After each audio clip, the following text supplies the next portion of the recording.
Okay, so today is our first full day in Hefei. We got here yesterday around lunch and then we checked into our hotel, the Four Points Sheraton. All the hotels here are insanely cheap. We headed over to the nursing home that his grandma's in, and you can actually stay there as a guest, and it's like $3 USD. So I think if we come back again, this is I don't know, that's definitely in consideration. Then today we're gonna go to Fengtai, which is where Hans is like family is from. Hefei, where we're in right now, is like the bigger city, so we're gonna go there. His dad is there right now with his side of the family. His mom's side is mostly here in Hefei now, but his dad's side is still in Fengtai. So yeah, we're gonna do that and see his grandma who helped raise him. So that's really special, something we're looking forward to, and it's gonna be a long day but a good day. Hans has been really sneezy lately. I don't know, I think a lot of people are just kind of like staring at him. Anyway, yeah, we're gonna go and it's gonna be a really good day.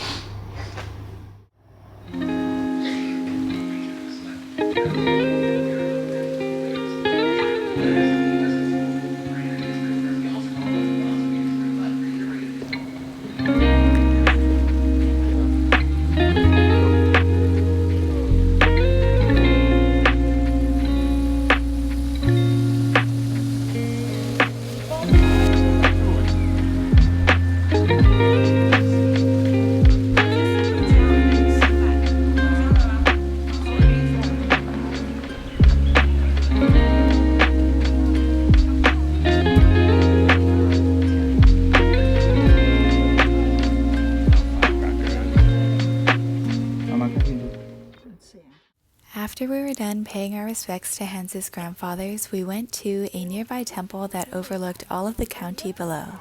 The area that Hans's family is from is called Fengtai, which is also known as the Land of the Phoenix, so there was a massive statue outside that served as guardian, protector, welcomer, all of that. There's a couple that was selling these incense sticks, and the practice is you buy the incense sticks, go inside of the temple, and then you pray or wish for whatever you want to come true in your future. There are 5 different figures that are stationed inside of the temple, and each one corresponds to a different goal or certain topic. For example, if you want to succeed in war or battle, you might pray to one, versus intelligence or scholarly success, and another for love, marriage, childbirth, and all of that. So we decided that we wanted to have our wishes come true and partake in the ritual. And for each figure, you light 3 incense sticks. Then you go before the altar of each respective figure, put it inside, and then kowtow 3 times. We saw a lot of people just going to all 5, so we did the same. And stationed inside of the temple is a monk who is quite vigilant because every time we kowtowed, he rang a gong in correspondence.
After eating, we went back to Hans's grandma's house, and in true Asian love fashion, we were served plenty of fruits and snacks despite having literally just ate lunch. It was so cute. Later on, we went to one of Hans's uncle's shops to pick up some fireworks for what I consider to be the highlight of our entire trip. So, Hans's family has a lot of really deep and strong ties to the area, and they actually once owned this tower, and they have a big family rock where all of the male descendants have their names carved in the stone, including Hans and his brother. So, it really goes down to even this generation. It was so, so cool. That being said, this rock was placed here in 1902, and it was probably made even before that, but since then, a public park has been built around it.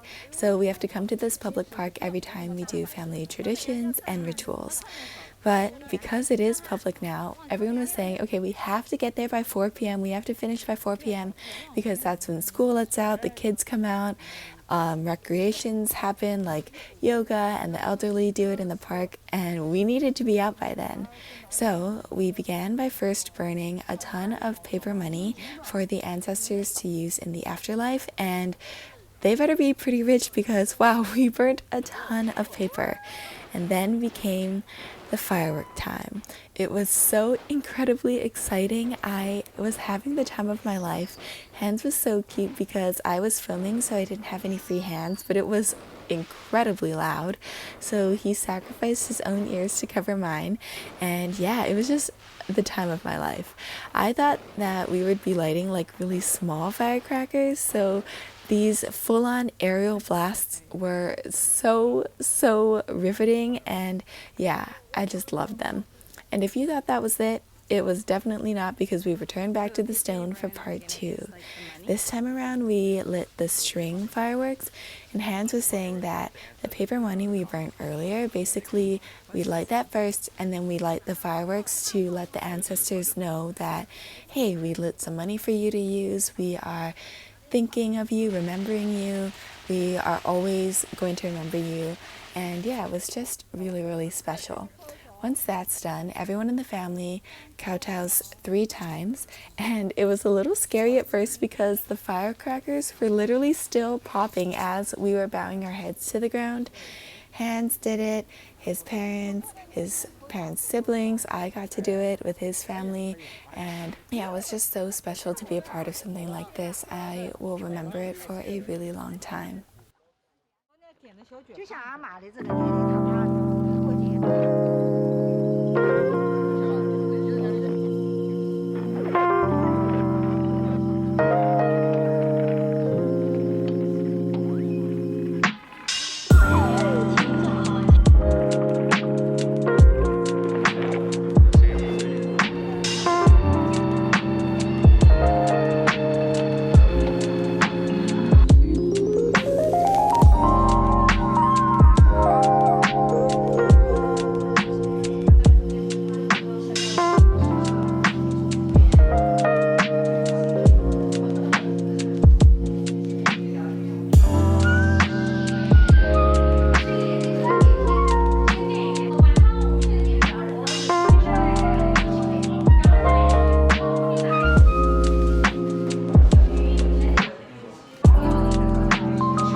After dinner, Hans, his cousin Nyonya, and I headed out to explore the little shopping complex that we were in.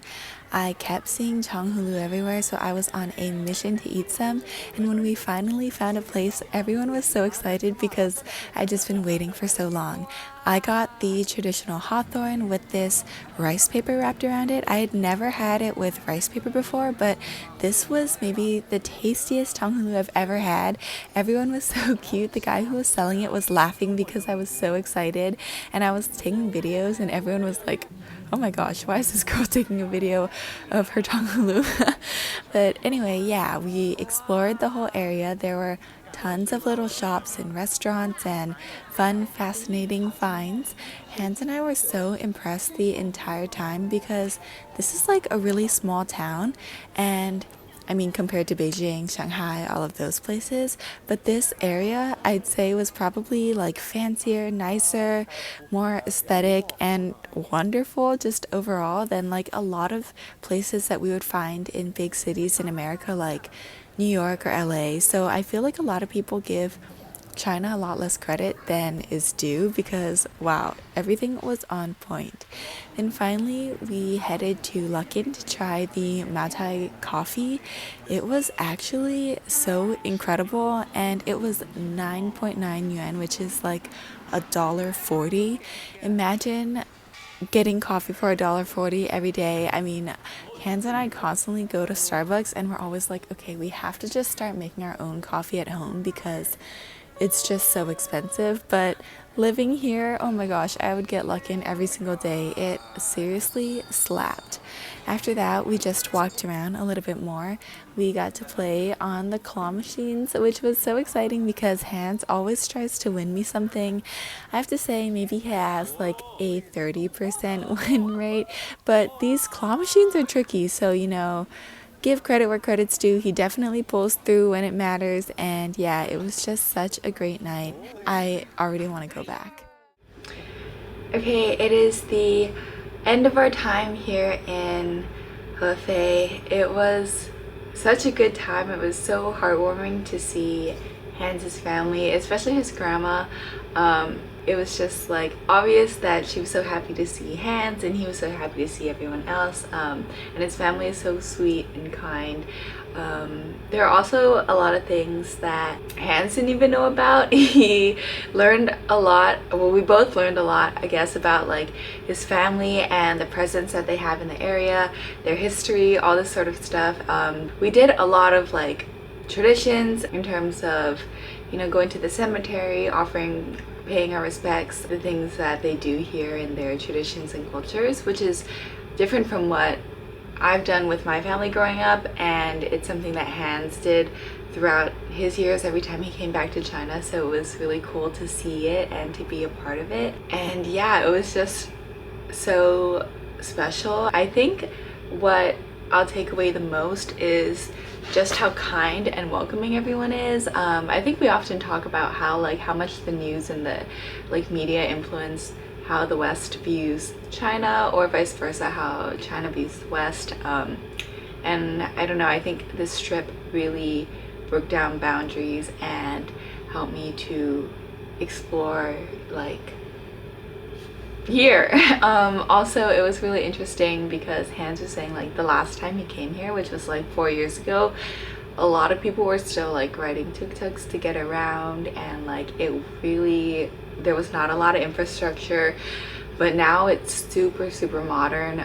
Life here seems easy and built up and modernized. It's so beautiful, really well thought through. Where we go in China, we are just kind of wait, why don't we have this in the States or even Singapore? And it's super cool and really convenient. So interesting to see what will eventually progress and be brought over or not. But yeah, all in all, it was a great time. And then tomorrow we're waking up early, and then we're gonna head to Huangshan, the Yellow Mountains. So really beautiful, really looking forward to that. We were thinking about climbing it, but we decided that we are not physically in shape enough to do that, so we're gonna take the cable car. We're going with Nyo, one of his cousins, his dad's youngest sister's son, which is really helpful. Also, everyone here is so helpful, and they drive us everywhere, and they take care of us in the best way possible. I feel like obviously we couldn't get around and do the things that we've been doing without them, but like everyone just goes like the extra step or the extra mile in like really looking out for us and considering how we are, even like how we're feeling, what we could want. Yeah, just making life extremely easy for us. And yeah, we're just really grateful for the time that we've had here. Hopefully we'll come back again. But it's been a really great time.